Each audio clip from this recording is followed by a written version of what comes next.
Hello, good morning everyone. তো আজকে Sunday, সকালবেলা ছেলেকে ঘুম থেকে উঠিয়েছি, স্নান করে না, আমরা সবাই স্নান করে নিয়েছি।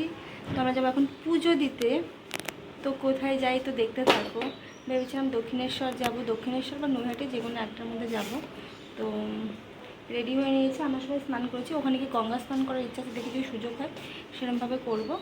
আর বাবুও রেডি হয়ে নিয়েছে, ওকে তো স্নান করাইনি, ওখানে গিয়ে স্নান করাবো।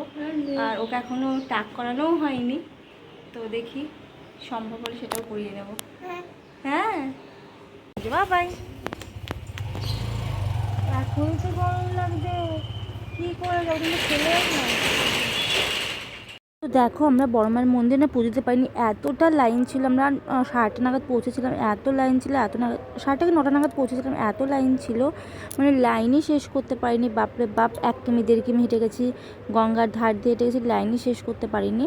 তো ওখানে যে বললাম যে লাইন তো শেষ করতে পারছি না, তো পুজো দেবো কী করে। ওখানে ব্রহ্মময়ী মা বলে একটা মন্দির ছিল, ওখানে আমরা শেষমেশ পুজো দিয়েছিলাম, খুব ভালোভাবে পুজো দিয়েছিলাম। আমাদের একটা মায়ের মন্দিরে তো পুজো দেওয়া হয়েছে, ওখানেই দেখো কিছু মানে ক্লিপ আমি নিয়েছি।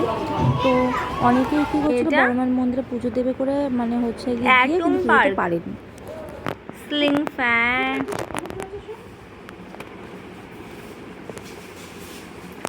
তো এই ফ্যানটা অর্ডার করেছিল, আমরা তো রেন্টে তো রুম জানো, তো একটা ঘরে ফ্যান ছিল, আর ডাইনিংয়ের স্পেসে মানে খাওয়ার জায়গাটায় আর হচ্ছে আরেকটা রুমে ফ্যান ছিল না। আমাদের যেটা বেডরুম সেটাই ফ্যান ছিল, আর একটা যে বেডরুম আছে তো সেই বেডরুমটাতে ফ্যান ছিল না, ওটাতে সুমন ফ্যান লাগিয়েছে। আর এটাতে আবার বললো কি যেটা নতুন ধরনের ফ্যান, মানে অনেক দিন ধরেই উঠেছে, তো এই রিমোট সিস্টেম, রিমোটে কন্ট্রোল করা যাবে, ওটা দেখে একটা ফ্যান নিয়ে নিই তাহলে ভালো হবে। বেডরুমেরটা এতে দিয়ে দেবো ডাইনিং স্পেসে, আর এটাকে আমাদের বেডরুমে লাগিয়ে দেবো। এটা নাকি খুব ইলেকট্রিক কনজিউম খুব কম করে, মানে কারেন্টের যে বিলটা আসে আমাদের সেটা নাকি খুব কম হয়, আর রিমোটের সাহায্যে কন্ট্রোল করা যায়।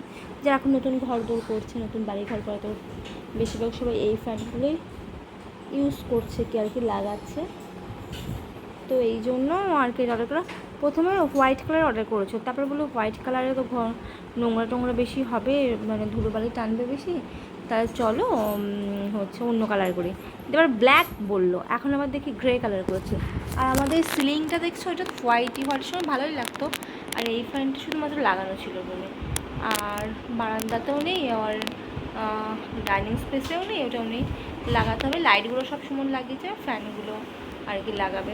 আমাদের বাড়িতে কিছু হলে জানো তো, আমরা মিস্ত্রি ফিস্ত্রি কিছু নিই না, আমাদের মিস্ত্রি ফিস্ত্রি কিছু লাগে না। আমার বর allrounder, all in one. Weight machine থেকে শুরু করে হোক, ফ্যান শুরু করে হোক, লাইট বলো, সমস্ত কিছু আমার বরই করে।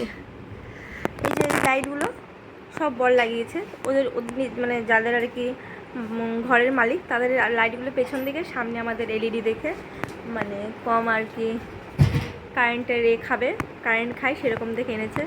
আর এই যে আমার ফ্যান অর্ডার দিয়ে ফ্যান নিজে ঠিকঠাক করে ফ্যান লাগাচ্ছে, ওই ঘরটা নিজেও লাগিয়েছে। এই ঘরটা খুলে ওই বারান্দায় দেবে ডাইনিং স্পেসে, আর এটা লাগাবে। হ্যাঁ বাবা, তোমার বাবা অলরাউন্ডার না, তোমার বাবা অলরাউন্ডার না, পারে তো, সব কাজ পারে। আমাদের টিভি ঠিক করে দেয় না বাবা। আবার আমাদের বাড়িতে আমি যে রুমে থাকি ওই রুমের বোর্ড ঠিক করে, বোর্ড মানে লাগানো, সুইচ করা সব কিছু। আমাদের টিভির ডিসপ্লেতে কালার কী হয়েছিল, অনেকদিন টিভি বন্ধ ছিল, এলইডি টিভি, তো ওগুলো তো নাকি অনেকদিন বন্ধ থাকলে কিছু সমস্যা হয়, তো কিছু একটা সমস্যা হয়েছে, ওটাও ঠিক করেছে। আমার বাবার এই ব্যবসা করে মালপত্র মাপে যে ওয়েট মেশিন, ওটা নষ্ট হয়ে গেছে, ওটাকে ঠিক করেছে। এরকমভাবে অনেক কিছু ঠিক করে বছর 6-7 হাজার টাকা বিল হয়েছে, বিলটা এখনও পেমেন্ট করতে পারিনি আমরা, বিলটা পে করতে হবে, নাহলে আবার রেগে যাবে। প্রতিবার দিকে সব কিছু ছেড়ে দিয়ে আসে। এবার দেখো ফ্যান কেমন ঠিক করছে, ফ্যান সেটিং দেখো। দেখো আমার বর একা একাই ফ্যান সব সেট করে সমস্ত কিছু, কি একটা সমস্যা হচ্ছিল আবার খুলে করছে। হাওয়া তো ভালোই হচ্ছে, পাখা ভালোই ঘুরছে, জানি না কদিন ভালো থাকবে। স্মার্ট ফ্যান তো, আবার যে কোনো সমস্যা এটা মুশকিল। অবশ্য 3 বছরের ওয়ারেন্টি আছে, ভালোই হাওয়া হচ্ছে। অটোমেটিক সমস্ত কিছু আগে রিমোট কন্ট্রোলের মাধ্যমে সমস্ত কিছু করা যাচ্ছে।